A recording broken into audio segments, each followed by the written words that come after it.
Huwali gani mwanafamilia? Karibu sana kupitia hapa story na mikasa. Mimi naitwa C2ZM bana, niite Mr. Uncle C. Leo nakuletea sheria 17 za mpira wa miguu. Yani kwa kizungu wanasema law of game. Kama zilivyowekwa na IFAB. Watu wengi bila shaka ni kwamba watu wengi mara nyingi huwa wanabishana hapa na pale nini, lakini kuhusiana na swala la kujua kwamba sheria zipo vipi kwenye mpira wa miguu watu hawajui. Sasa leo nakuletea sheria 17 za mpira wa miguu pamoja na maelezo yake. Usisahau kusubscribe, kulike na kucomment kupitia account hii hapa, au sio? Mimi naitwa C2ZM kama nilivyokujuza awali. Sheria ya kwanza bwana inaitwa uwanja wa michezo lazima uwe mstatili. Yani sheria ya kwanza kabisa kwamba uwanja wa michezo, yani uwanja ule wa mpira wa miguu lazima uwe na umbo mstatili. Urefu uwe kati ya mita 90 hadi 120. Pana inatakiwa kuwa kuna mita 45 hadi mita 90. Lakini pia tunaambiwa kwamba mistari ya uwanja sio kuta.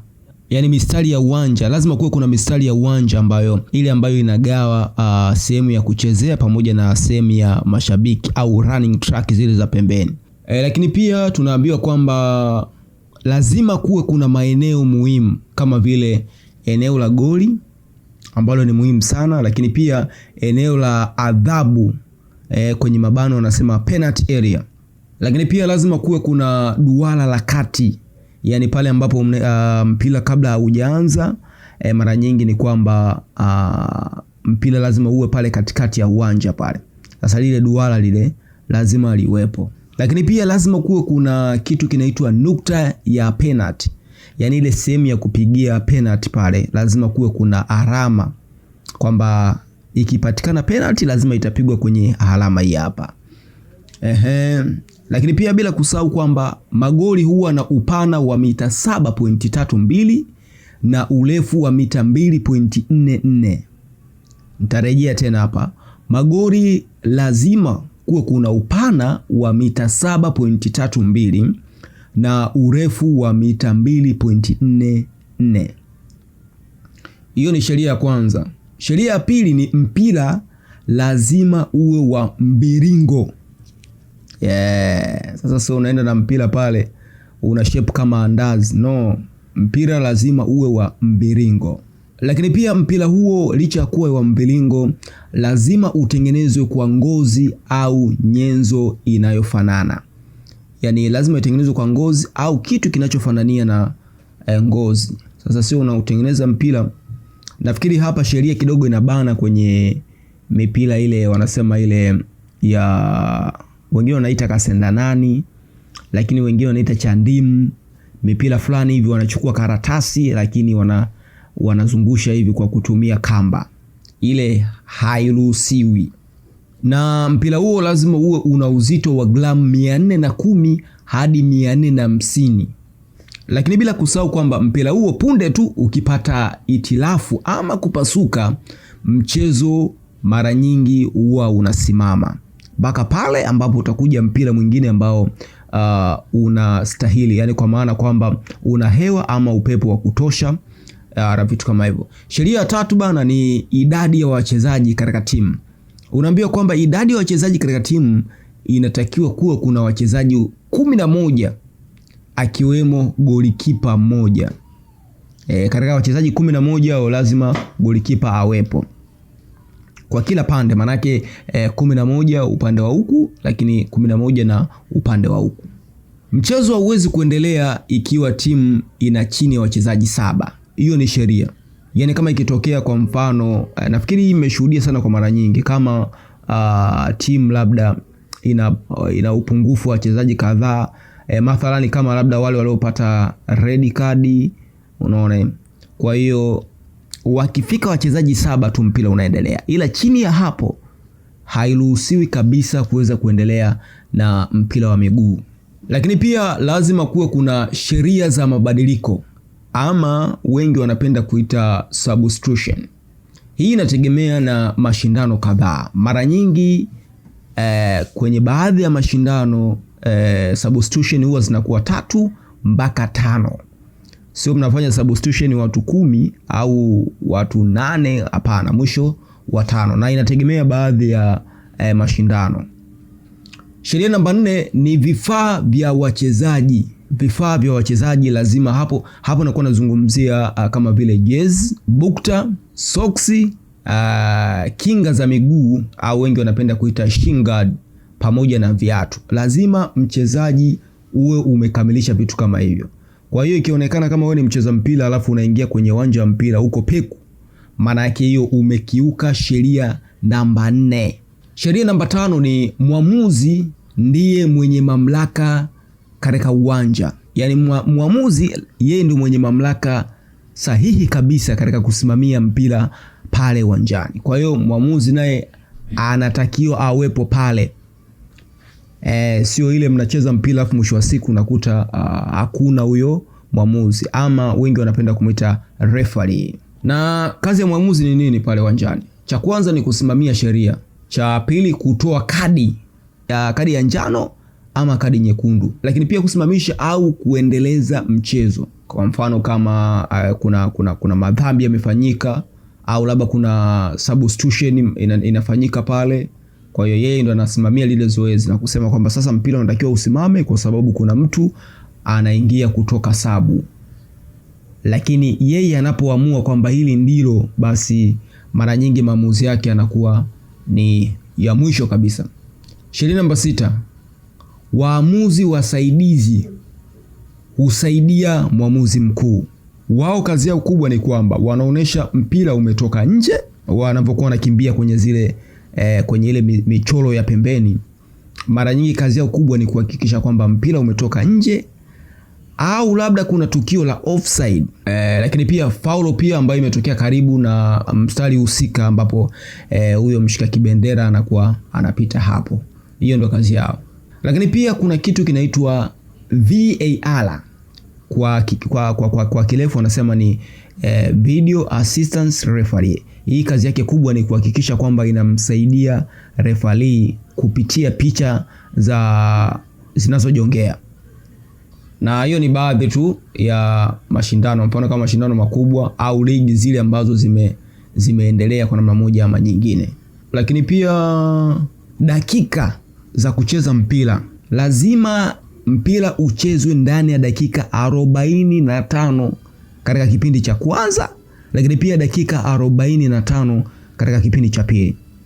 Otherwise labda kama kuna changamoto yoyote ya mpira kusimama, referee ataongeza dakika zinazokwenda sambamba kabisa na dakika zile 45 kwa maana ya kufidia. Lakini pia lazima kuwe kuna mapumziko. Na mapumziko unapokuwa mnakwenda pale nje, sharti lazima mkae dakika 15. Yani isipungue wala isizidi dakika 15 kabla mjaingia kwenye kipindi cha pili. Lakini pia muda wa nyongeza huongezwa kufidia kama vile majeruhi, mabadiliko, lakini pia VAR na vitu kama hivyo. Sheria namba 8. Sheria namba 8 ni kwamba kuanza au kuanzisha upya mchezo. Mchezo huanza kwa kick off katikati ya uwanja. Yani kwa maana kwamba tunaposema kick off maana yake ni kwamba tunamaanisha kwamba mpira sasa ndo unaanza. Kick off yani mpira unakuwa upo katikati ya duara lile. Kwa hiyo ni lazima mpira uanze pale. Mpira uanze kwa kipa au labda uanze sehemu nyingine. Lazima uanze pale kwa kitu kinaitwa kick off. Unaanza pale katikati ya uwanja. Pia hutumika baada ya bao kufungwa. Yani mpira pia utaanzwa pale katikati baada ya goli tu kufungwa. Lazima mpira uanze pale. Sio goli imefungwa alafu mpira unaanza kwa golikipa kule, hapana. Sheria namba 9, mpira ndani au nje ya mchezo. Ukivuka mstari wote wa pembeni au goli, mwamuzi akisimamisha mchezo, mpira uko ndani, hata ukimgonga mwamuzi, lazima hilo linakuwa ni goli. Naona bwana, yani hapa nazungumzia kwamba sheria ya mpira kuwa kwenye eneo la goli pale. ikitokea mpira umepita kwa staili hiyo, basi lazima itakuwa ni goli, na hilo ni kwa upande zote mbili. Na timu yenye magoli mengi mara nyingi ndio inaonekana imeshinda. Hiyo pia ni sheria. Sare inaweza kupelekea dakika za nyongeza, lakini pia mikwaju ya penalti kwenye baadhi ya michezo au ligi husika. Kuna ligi zingine ambazo zinachezwa zinakuwa hazina hatua hiyo ya penalti. Sheria namba 11, offside. Offside hii inamaanisha nini? Inamaanisha kama mchezaji yuko offside akiwa yupo karibu na goli la mpinzani. Kwa kufuata hiyo ni kwa kufuata sheria sasa. Lakini pia yuko mbele ya mpira na mchezaji wa pili wa mwisho wa ulinzi. Yaani anakuwa yuko mbele zaidi kuliko yule mlinzi, yani kwa maana beki wa timu pinzani. Offside huhesabu tu akihusika kwenye mchezo. Ili tunasema mtu anakuwa amehusika kwenye mchezo. Lakini pia hakuna offside kama vile pasi ya pembeni, lakini pia kona. Sheria namba 12, makosa na utovu wa nidhamu.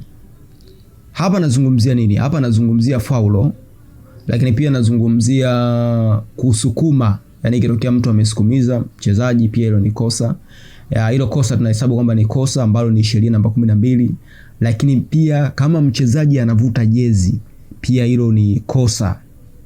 Kwa hiyo kwa maana hiyo anahitaji kupata adhabu. Adhabu ni kama nini? Kama vile atapata kadi ya njano, yani kwa maana kadi ya njano ni onyo.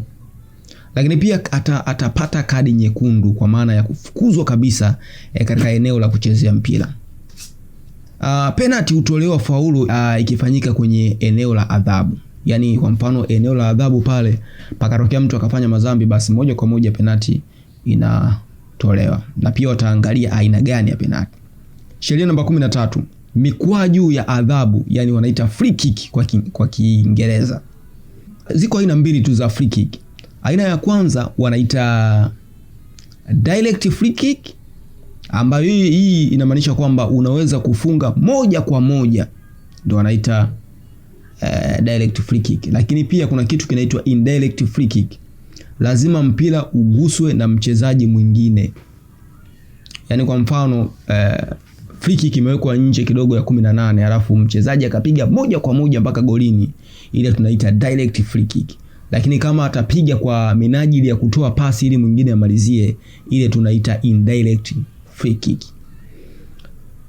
Lakini kitu kingine, wapinzani usimama umbali wa mita 9.15. Refa akishaweka mpira pale chini atapiga hatua ambazo zitakuwa zinauiana na mita 9.15 kutoka pale ambapo mpira umewekwa wakati wa free kick. Sheria namba 14, hii inahusiana na mkwaju wa penalty. Mkwaju wa penalty mara nyingi huwa unatolewa kipindi ambapo faulo kama imetokea ndani ya eneo la penalty area, wanasema penalty area. Hapa mpira unapigwa kutoka umbali wa mita 11. Yani kutoka kwenye usawa wa goli ambapo golikipa anakuwa amesimama, utahesabu mita 11, ndipo mpiga penalty anakuwa yuko, mpira kwa ajili ya yule mpiga penalty unakuwa upo eneo lile pale. Golikipa lazima akae kwenye mstari hadi mpira upigwe. Hiyo ni sheria. Sheria namba 15, mpira wa pembeni. Hii kitaalamu wanaita throw in. Hii mara nyingi hutolewa mpira ukivuka mstari wa pembeni.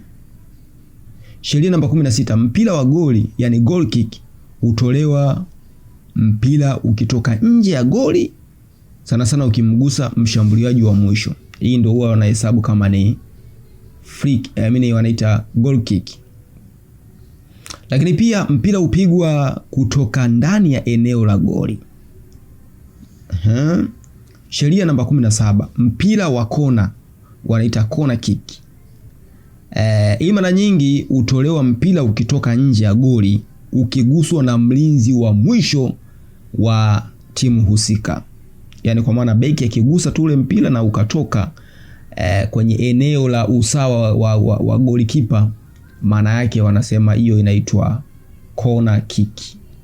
Mpira upigwa kutoka kona ya uwanja, wapinzani usimama mita 9.15, yani kutoka pale ambapo goli lipo basi inahesabika mita 9.15. Wakati kona inapigwa, wale ndio natakiwa wasimame pale kwa ajili ya kugombania ule mpira na vitu kama hiyo. Bana, mimi naitwa C2M. Leo nipo kama unavyosikiliza hivi sauti bana. Leo sijaingia studio, lakini nimepata time ya kuweza kukusanua tu wakati tunaendelea na mashindano ya AFCON hapa. Basi tunaendelea kujuzana ya hapa na pale. Watu wengi watamani kujua kuhusiana na sheria 17 za mpira wa miguu. Mimi naitwa C2M bana. Usisahau kusubscribe, kulike na kucomment ili wa kwanza kupata kile ambacho mimi nakiweka hapa. Big shout sana kwenu kwa kuweza kujoin na mimi. Asanteni.